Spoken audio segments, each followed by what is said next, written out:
This is God. Don't you blame the movies! Movies don't create psychos!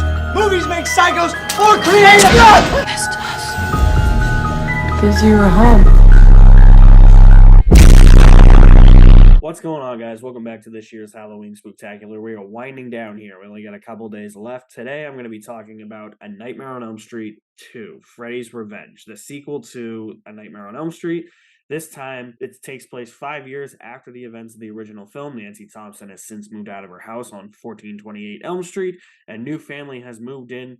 Jesse Walsh is being stalked in his dreams by Freddy Krueger, and he is also being possessed by Freddy Krueger in real life. We'll talk about that in a little bit. I love the original Nightmare on Elm Street. It's my favorite horror movie of all time, even though I came to it so late in my life, because I don't know, like, I'll tell you this. At my local pizza parlor growing up, there was always a pinball machine of A Nightmare on Elm Street. I think it was A Nightmare on Elm Street 3.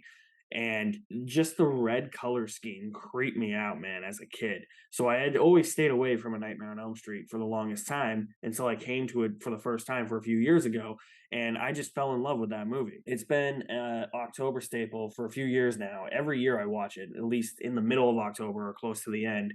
And it just captivates me every time, and it honestly, I get a little bit more scared each time because Wes Craven is just such a master.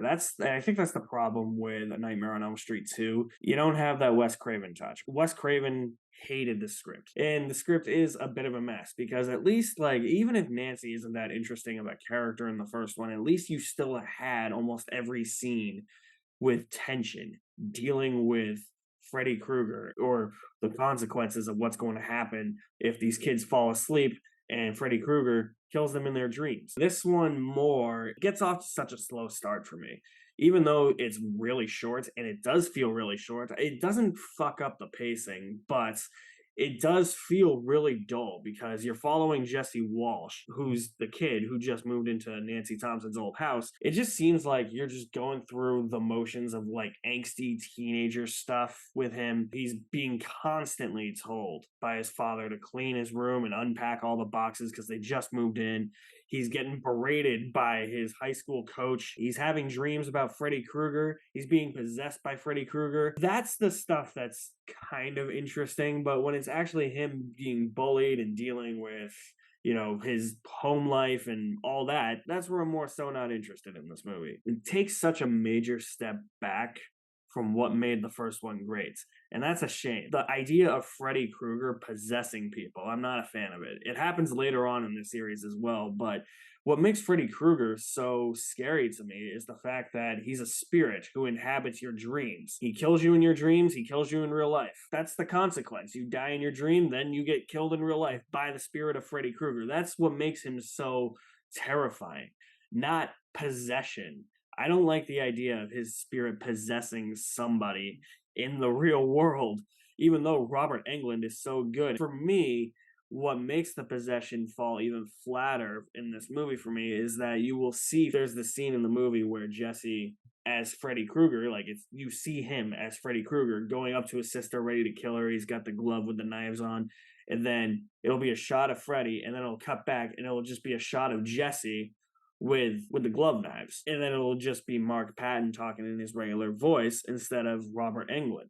I think that would have been more impactful, and it would have worked better if you had Robert Englund dubbing over the lines that Mark Patton is supposed to say when they're showing Mark Patton with the knife glove in scenes like that. It's also weird to me that this movie has really little to no connection to the first one. The big connection here is that you do expand a little bit of Freddy's backstory, where the boiler room that he took all the children that he murdered was at a power plant, so he was a power plant worker. And then when Nancy Thompson moved out of her house, she left behind a diary. Now, the first time I saw this movie, I thought that was stupid, because why wouldn't you take your diary with you? But this time, I looked at it as maybe that was intentional, but at the same time, I still had that feeling where I was like, I don't know why anybody would leave a diary behind. Maybe it was her leaving her diary behind to warn the person who moves into her house that there is this evil spirit, Freddy Krueger, that is going to stalk your dreams. Nancy Thompson, 1428 Elm Street. That's right here. you know this thing is 5 years old? You know her? No, before my time. Wait, listen to this. Sometimes when I'm lying here in bed, I can see Glenn in his window across the way, getting ready for bed. His body is slim and smooth, and I know I shouldn't watch him, but that part of me that wants him forces me to. That's when I weaken. That's when I want to go to him. Can I see that? March 15th. He comes to me at night. Horrible, ugly, dirty. Under the sheets with me. Tearing at my nightgown with his steel claws. His name is Fred. And he keeps trying to take me to the boiler room. But at the same time, wouldn't you take that shit? Like, or at least, like, don't leave the diary behind. Take it with you and then toss it somewhere. Like, throw it out or something.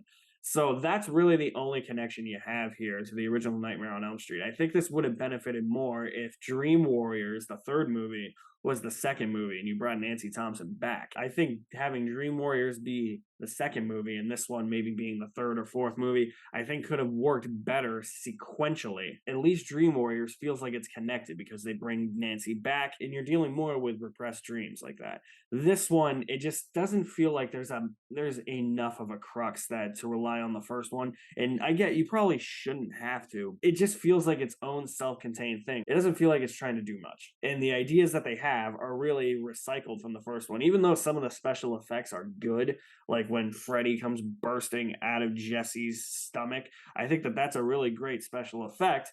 And the practicality of it all looks great. And he's bursting out and Jesse's transforming into Freddy and like his arm's starting to ooze and it looks all dirty and disgusting. It's actually pretty gross. But that idea reminds me of the idea of Freddy coming through the ceiling in the first one above Nancy's bed. This movie feels like it's not offering anything new while also feeling like it's its own self-contained thing that has no connection to the first one other than Freddy Krueger and that diary that Nancy left behind.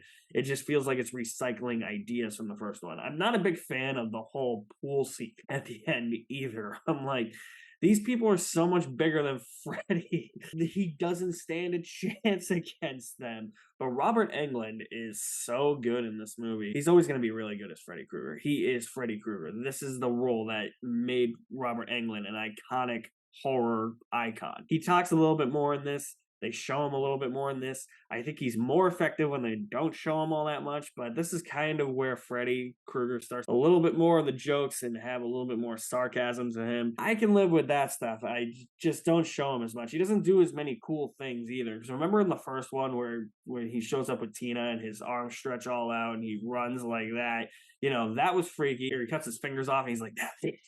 He's God. He doesn't do anything to that caliber in this movie, but Robert Englund still sells it as Freddy Krueger. Man's terrifying. If I ever saw Robert Englund in real life, I'd probably run the other way. That's how well he plays Freddy Krueger. He's just made himself that scary in real life. This movie does have a cult following, though, among the LGBTQ community, and I see why, and I'm not, and I'm not saying this as a negative at all.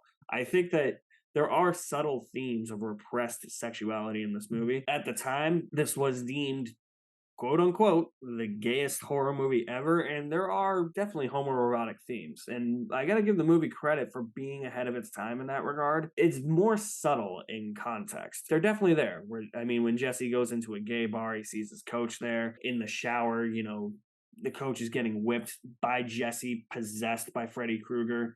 His coach is naked in that shower. He escapes the pool party at his girlfriend's house because Freddy's there, and then he goes to his friend Grady's house, and there's mention of like staying the night, and Grady's like, "Oh, you're not gonna sleep with me, okay?" Stuff like that. Jesse has open shirts the whole movie, so it definitely has some homoerotic themes. And again, I'm not saying that as a bad thing. I think the subtle nature of it was a smart way to play it. And I don't know if anybody really realized that when they were making the movie. I mean, Mark Patton has come out and said that. I don't know about the director. It's subtle and it works. It's really something you have to really think about. And so what I remember before I saw this movie for the first time last year, I had read about that. So I was looking through it throughout my entire viewing last year. I was looking for it again this year, and they're there. They're definitely there. And, I'm glad that there is a cult following for this movie amongst that community, that community can watch this movie and say, hey, you know what? That's us. We can relate to that. I don't find Nightmare on Elm Street 2 to be as riveting or as tension filled as the first one, or even some of the other installments. I don't think it's as bad as some people say it is. Much of it just feels really dull. I don't think the kills are as good. I think some of the ideas are recycled, and I just don't like the idea that it stands on its own too much. Like, obviously, you have those connections, but it just needed to do more for me to feel like it was part of the Nightmare on Elm Street series. I'm going to give A Nightmare on Elm Street 2 Freddy's Revenge a C+. Have you guys seen A Nightmare on Elm Street 2? Let me know what you think about it in the comment section below. I'll leave my link and my link tree in the description below as well. You guys are the best. Thank you for watching. My name is Alex Madden, and I'll see you at the movies somewhere.